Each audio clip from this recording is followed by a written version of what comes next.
Hello guys, and welcome back to the second part of this tutorial, and in this video we'll cover the remaining SVG animation.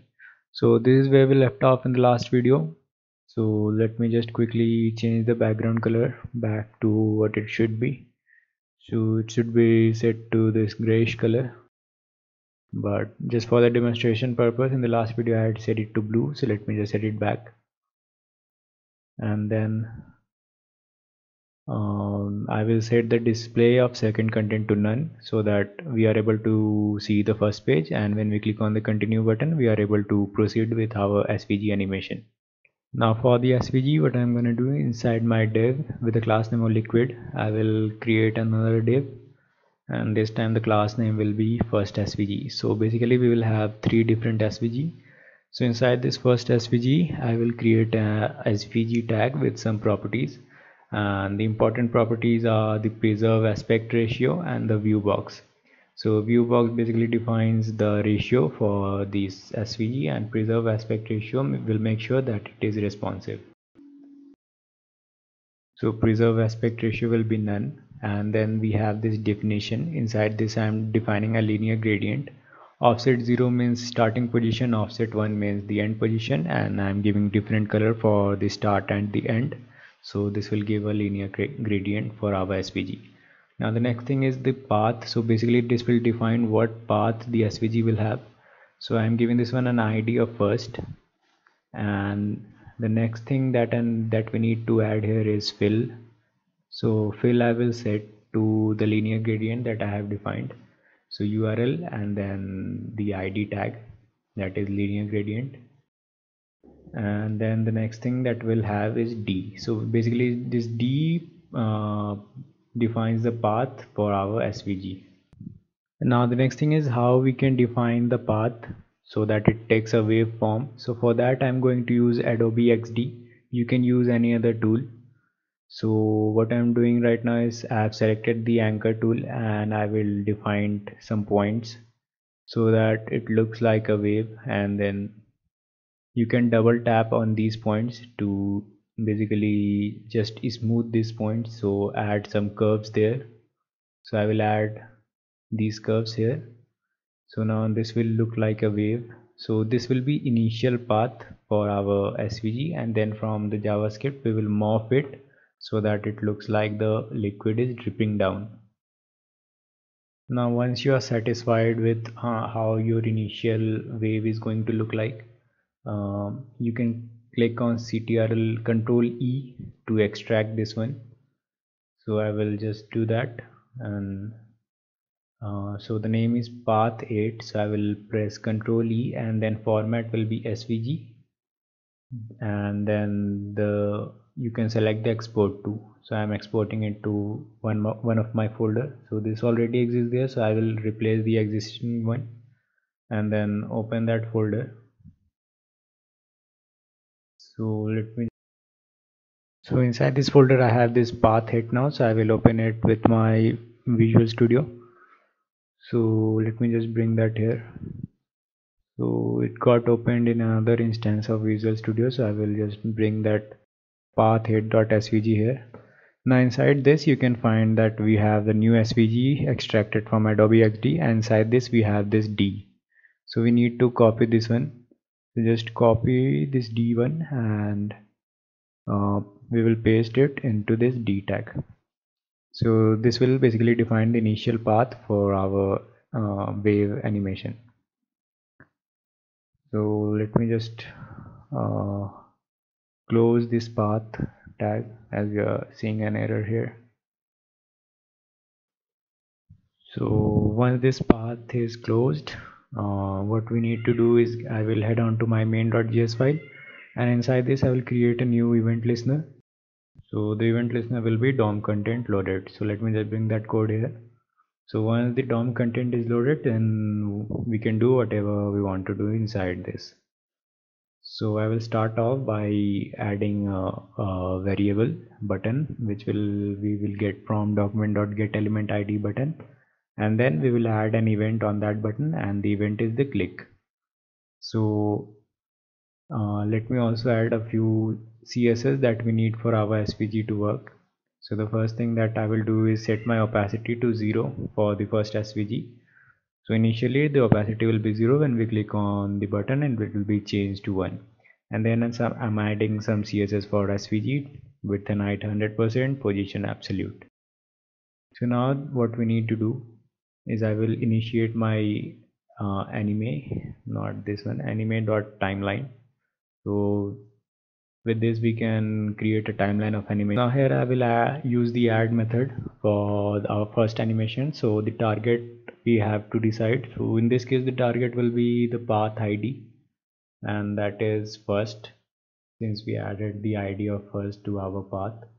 And then what we need to do next is we can use this D, and then inside an array what we need to do is first define the initial value. The initial value will be same as this one, so value, and give this one here. And then we also need to wrap this inside an object, so this value will be inside an object. So let me just add this curly braces here, and then inside another object we will add the final path. So we have defined the initial path, now we need to define the final path. So for defining that, I will again head on to my Adobe XD, and what this time I will do is just click on these points and drag these all the way to the bottom of the screen, so it covers the entire screen. Same for this point, and then for the last one.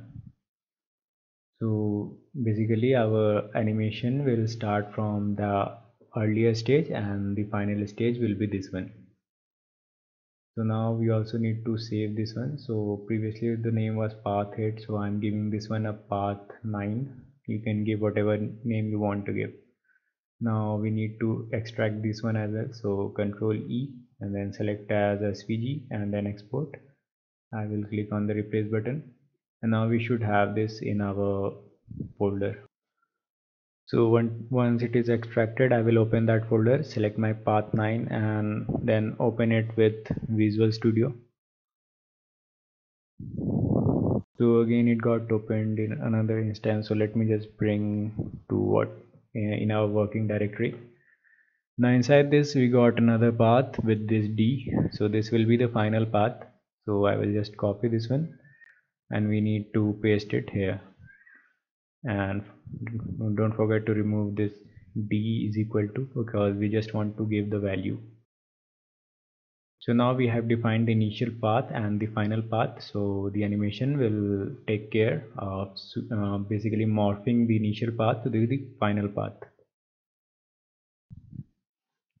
So a few things that we need to add here. So few properties I will add on this animation object. So after this D, what I will do is translate Y -600 to 0, so it will come from top to its correct position. And the easing I'm using ease in quad, opacity I'm changing back to 1, and duration is 3 seconds. So in 3 seconds this animation will complete. And for the first SVG, that is the container, I will also set the opacity to 1, and both of these will start at the same time. So now we should have this animation, so let me just click, and there you go. We have the first SVG animation. So basically we will repeat the same thing for the we will add 2 more SVG similar to this, and only I will change the linear gradient on the other 2 SVGs. So what I will do is simply copying the first SVG tag 2 times and create and name this one second SVG and this one third SVG, and then also we will change the linear gradient color for the second and the third SVG. So for the second one I will change this to this one, so different color codes here, and change the name to linear gradient 2, and same thing in the path. And now for the third SVG I will change the color and change the linear gradient ID, and this time I will set it to linear gradient 3. So these two will use different colors now. So also we need to make sure that initially for these two SVG also the opacity is 0. So for the second SVG and the third SVG I am setting the opacity to 0. And now inside this main.js file I will repeat the same thing that we did for the first.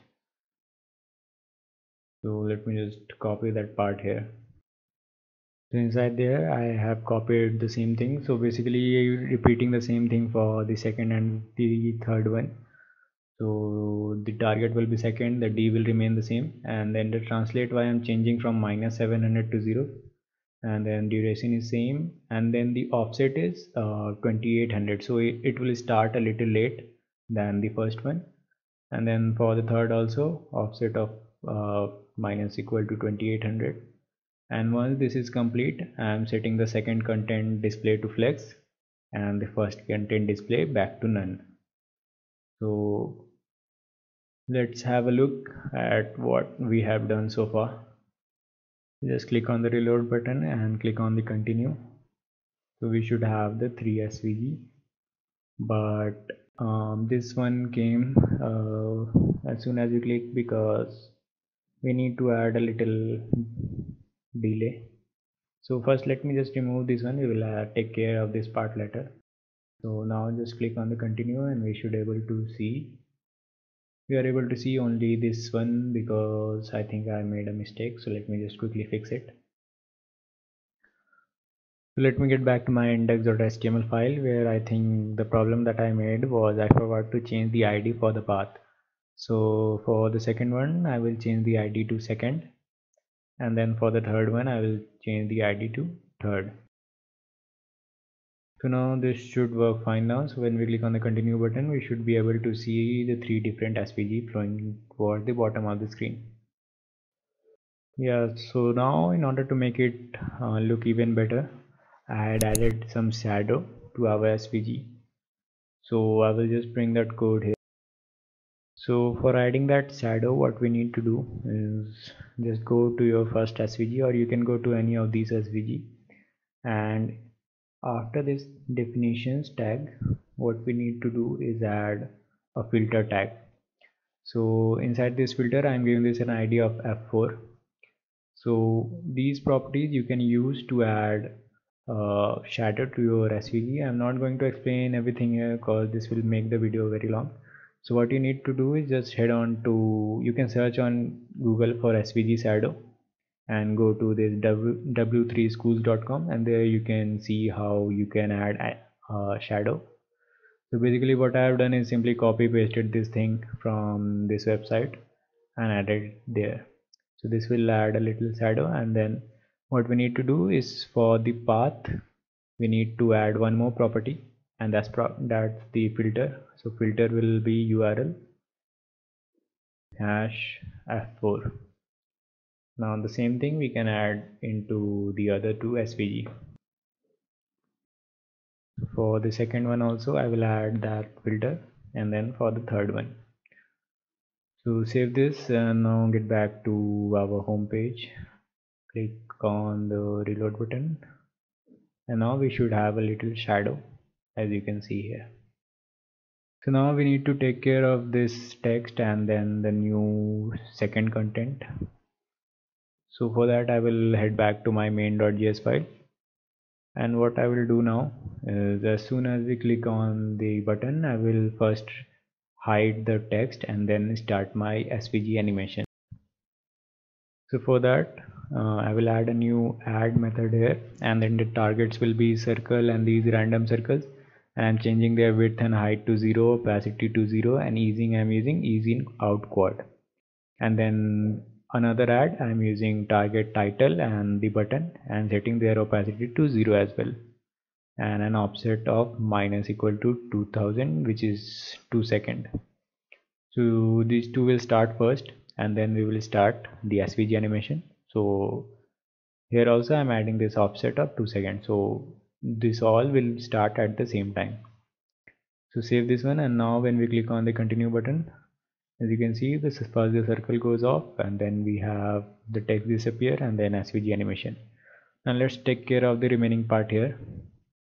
So for that, come down to the bottom, and previously we had commented it out, so let's uncomment it. And now what we will need to do is add more add method here. So this time the target will be right BG, and width we will change from 0 to 700 pixel, and duration is 1.5 second. And then for the app image, translate X from 200 to 0, so it will come from right to its correct position, and opacity from 0 to 1. And finally we will have the text wrapper and the download button. So for that, I'm translate X is minus 200 to 0, so it will come from left to its correct position, and opacity will be changed from 0 to 1. So now we are done with every animation. So that's it that we need to add for our animation. So I hope you like this video, and if you like this video, then don't forget to hit the subscribe button. And the SVG part will remain responsive, but you will need to fix this one. So what you can do is add some media queries and adjust the position of these things. So that will be pretty simple. I'm not going to extend this video any further. So that's it for this video, guys. I hope you learned something from it, and I will see you in the next one.